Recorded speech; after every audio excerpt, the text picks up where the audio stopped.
Last video में Widal के बारे में बताया था कि विडाल टेस्ट कैसे किया जाता है, तो उसमें रैपिड विडाल टेस्ट कैसे करते हैं, रैपिड टेस्ट कैसे करते हैं वो बताए थे। और ये बताए थे कि उसको करने के बाद जब एग्लूटिनेशन हो जाता है तो फिर उसको कंफर्म करने के लिए कौन सा टेस्ट किया जाता है, ये क्वांटिटेटिव स्लाइड टेस्ट या फिर क्वांटिटेटिव ट्यूब टेस्ट किया जाता है। तो आज हम क्वांटिटेटिव ट्यूब टेस्ट कैसे करते हैं वो बता रहे हैं। कंफर्म करने के लिए किया जाता है। अगर रैपिड वाले में एग्लूटिनेशन नहीं हुआ, क्लॉटिंग नहीं हुआ, तो इसका मतलब तो है किसी में भी, जैसे उसमें बताए थे कि 6 जो सर्किल था कार्ड में, 6 या 8 जो भी सर्किल बनाओ, तो उसमें एक में भी, किसी भी एक में भी अगर एग्लूटिनेशन हो गया है तो इसको क्या करना होता है, फिर क्वांटिटेटिव स्लाइड टेस्ट करना होता है ताकि कंफर्म होने के लिए। तो अब वो लास्ट वीडियो देख लीजिएगा तो समझ में आ जाएगा कि कैसे कर रहे थे। तो वो अगर किया और एग्लूटिनेट किया है तब ये क्वांटिटेटिव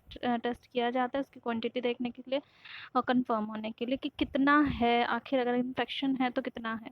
तो कैसे करते हैं, तो सबसे पहले क्या कर आ जाता है, सबसे पहले तो यहाँ सिरम लेना है, टेस्ट के लिए सिरम ही लेना है। ब्लड कलेक्शन पहले करेंगे, उसके बाद उससे उसको सेंट्रीफ्यूज करके आपको मिलेगा सिरम। तो सिरम से ये टेस्ट करेंगे। अब सिरम को क्या करना है कि ये जो आपका ये स्लाइड है, चाहे वो 6 बना हो या फिर 8 बना हो, जो भी ये स्लाइड है वो स्लाइड लेना है और सारे पे जैसे 1 2 3 4 यहाँ है 5 सर्किल्स में आपको सिरम लेना है। ठीक है, 1 2 3 4 5, इन 5 सर्कल्स में सिरम लेंगे। और 5 सर्कल में सिरम कैसे लेंगे, उसमें जैसे रैपिड टेस्ट में तो बताए थे कि एक एक ड्रॉप सब में सिरम ले लेना है, लेकिन यहाँ पे एक एक ड्रॉप सिरम नहीं लेना है। यहाँ पे क्वांटिटी पता होनी चाहिए कि कितना सिरम ले रहे हैं। पहले सर्कल में 0.05 ml लेंगे सिरम, दूसरे सर्कल में 0.001, फिर तीसरे सर्कल में 0.02, 0.04, 0.08, ये इतना इतना ml सिरम लेना है हर एक सर्कल में। उसके बाद जब ले लेंगे सारे सर्कल में ये सिरम, तो अब क्या करना है कि एंटीजन डालना है।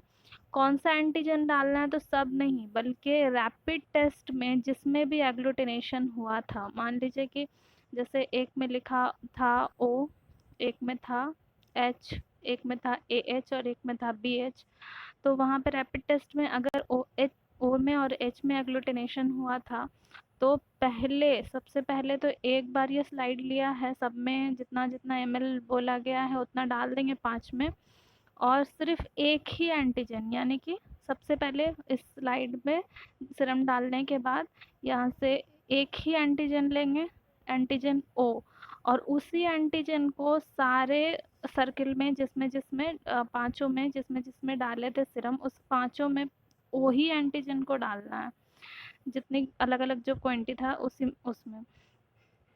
क्योंकि अगर रैपिड टेस्ट में अगर O वाले में एग्लूटिनेशन हुआ है तब O ही एंटीजन डालना है।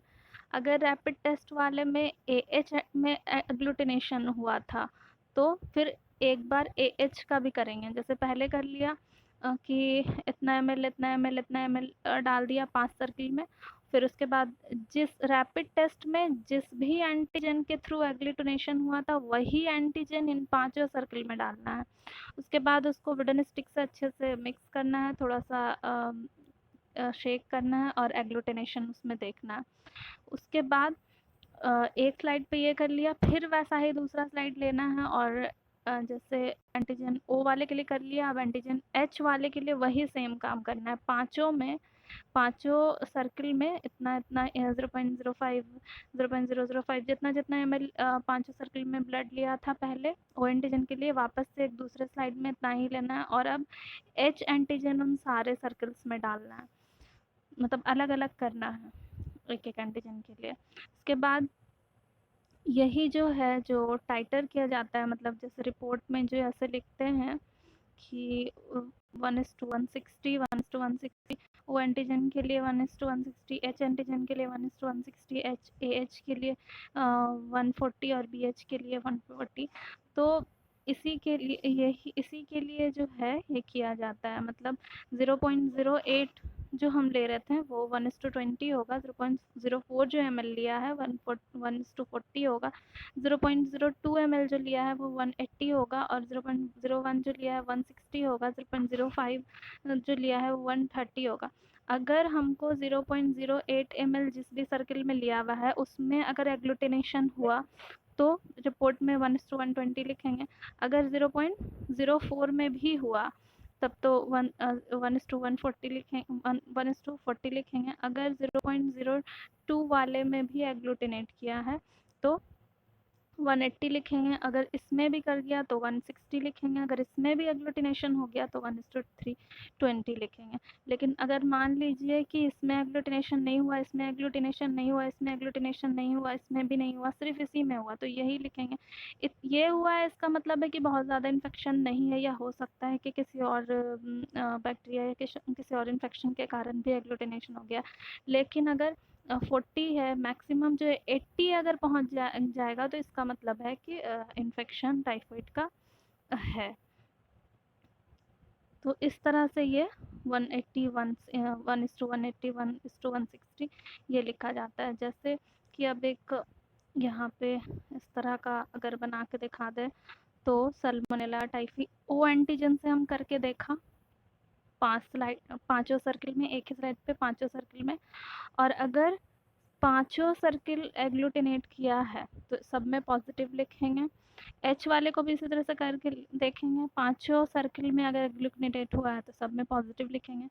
एच करके देखेंगे, अगर एक भी सर्किल में एग्लूटिनेट नहीं किया है तो सब में नेगेटिव लिखेंगे। मान लो कि अगर जो पहला वाला सर्किल था जिसमें 120 रेशियो 0.08 डाला था, तो उसमें अगर एग्लूटिनेट कर जाता तो यहाँ पे भी पॉजिटिव लिखें। जिसमें जिसमें एग्लूटिनेट करेगा उसको उसको पॉजिटिव लिखते जाना है, जिसमें नहीं करेगा उसको नेगेटिव छोड़ देना है, और उसी हिसाब से फिर 1:40 1:80 का ये रेशियो दे देना। जैसे कि ये रिपोर्ट जैसे बना हुआ है कि इसमें ओ एंटीजन के लिए 160 और एच एंटीजन के लिए 160 है, तो इसका मतलब है कि जब ओ एंटीजन से स्लाइड पे किए थे, जैसे यहाँ मान लेते कि ये सारा ओ एंटीजन के लिए ही किया गया, और इसमें किस में आया है जैसे इसमें है 160, तो इसका मतलब है कि जो ये 1:20 का हो गया, 1:40 का हो गया, यानी कि 1:80 का हो गया, 1:60 का हो गया, यानी कि इसमें इसमें इसमें और इसमें भी एग्लूटिनेट किया होगा।